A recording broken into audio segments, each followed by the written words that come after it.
Halo, selamat datang di Dasar-Dasar Ekologi. Hari ini kita akan belajar tentang siklus biogeokimia atau siklus karbon. Materi ini disusun oleh Ahmad Kaidir, Desi Kurnia Damanik, Dimas Agung Pramadi, Sukma Munir, dan Viko Trihardiantoro. Sebelum lanjut ke materi, kita tentu harus tahu apa itu biogeokimia atau siklus karbon.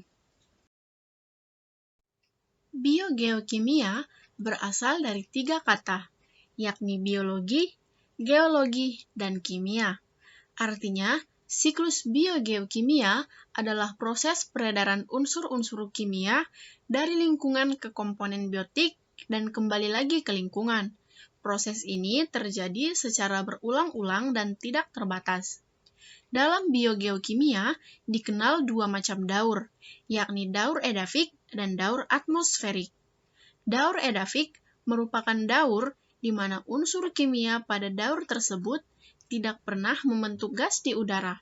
Sedangkan daur atmosferik merupakan daur di mana unsur kimianya membentuk gas di udara. Bagaimana ya daurnya? Seluruh unsur karbon, baik yang ada di darat maupun di dalam air, akan diserap oleh produsen untuk melakukan proses fotosintesis dan akan mengubahnya menjadi C6H12O6 atau glukosa.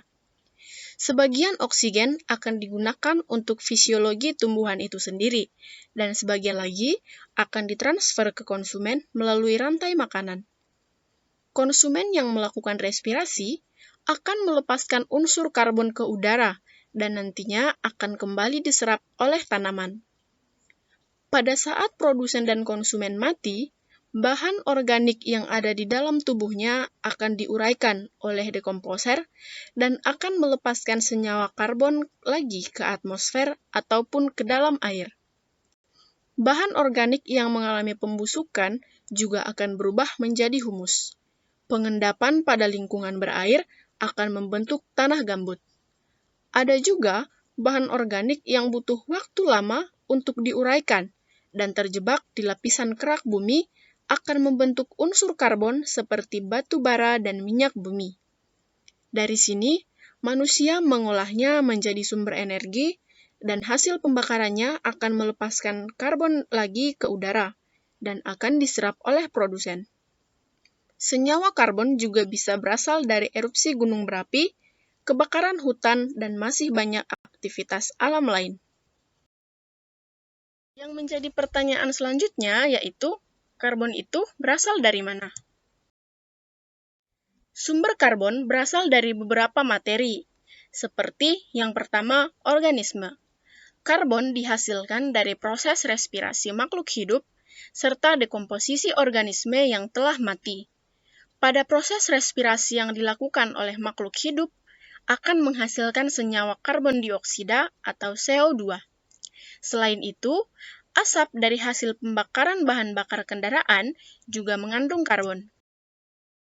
Yang kedua, kadar CO2 dan O2 di atmosfer dipengaruhi oleh aktivitas fotosintetik, di mana semakin banyak populasi manusia dan hewan, maka jumlah karbon di udara akan semakin tinggi.